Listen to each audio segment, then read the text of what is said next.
Very much, the Speaker, the President, the Prime Minister, fellow members, colleagues. It is indeed a fact that this country is bleeding. Wakenya wengi wanaumia. Iwe we ni mzee, we ni mama, we ni kijana, unaumia.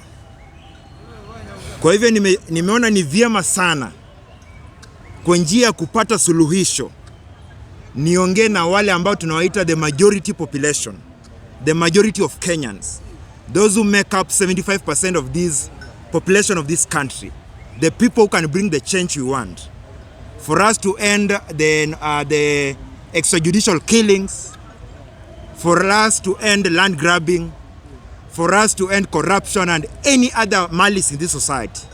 We need the youth who form the greatest part, the greatest chunk of people in this country to come together and make the ultimate decision over transformation of this country.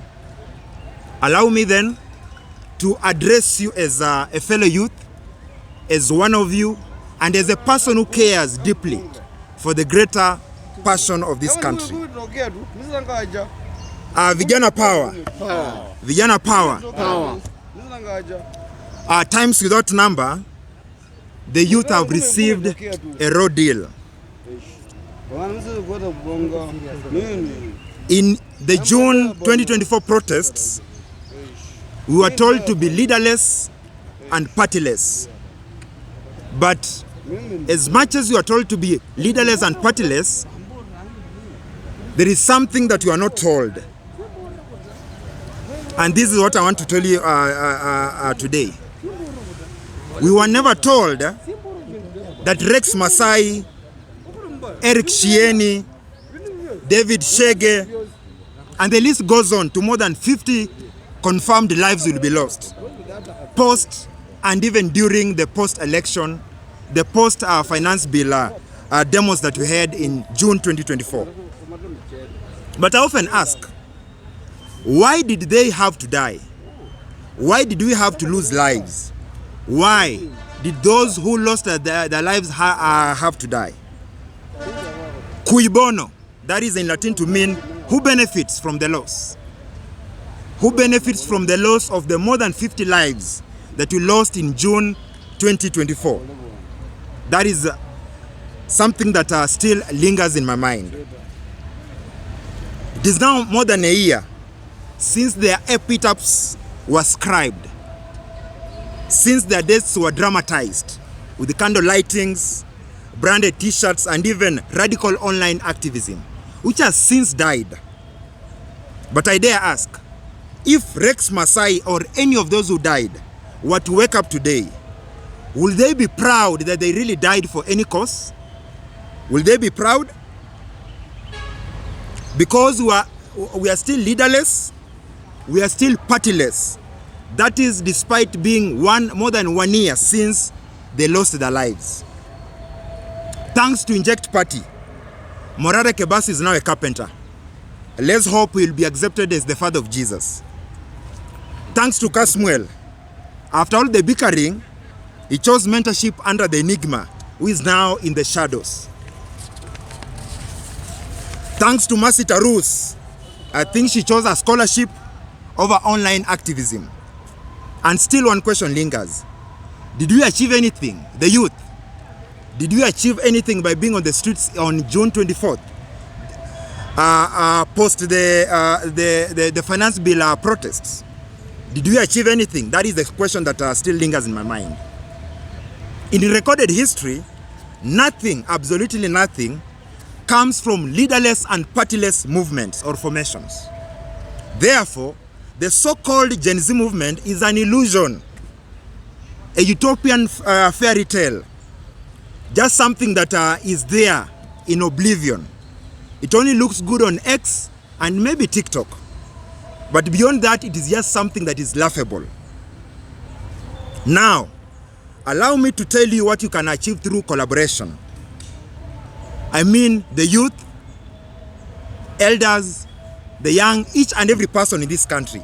What can we achieve? And I'll give you practical examples of people who are still alive, people who have not hit their immortal end.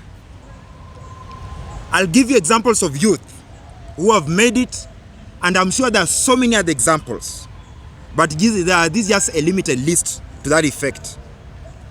Maurice Mbesa was able to invent the first African flying taxi at just 29. That is a Kenyan. I think you all know about Nikita Kering.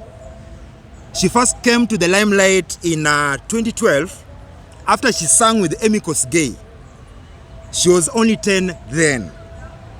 Think of Caliph Cairo, regardless of what the media says. Think of the Pluto. Think of Purity Ngina, the person who was able to get a PhD at 28. Think of Asia Nasenya, the TikTok queen. Think of the budding Trevor and Mungai Eve. Think of Elsa Majimbo. Think of Sylvia Gadhoni, the one who is known as the Queen Arrow. Think of Bolo Bespoke and Mueni. And of course, all of us included here. I mean, our able leadership, all members, and even those who are behind the camera. The list is endless.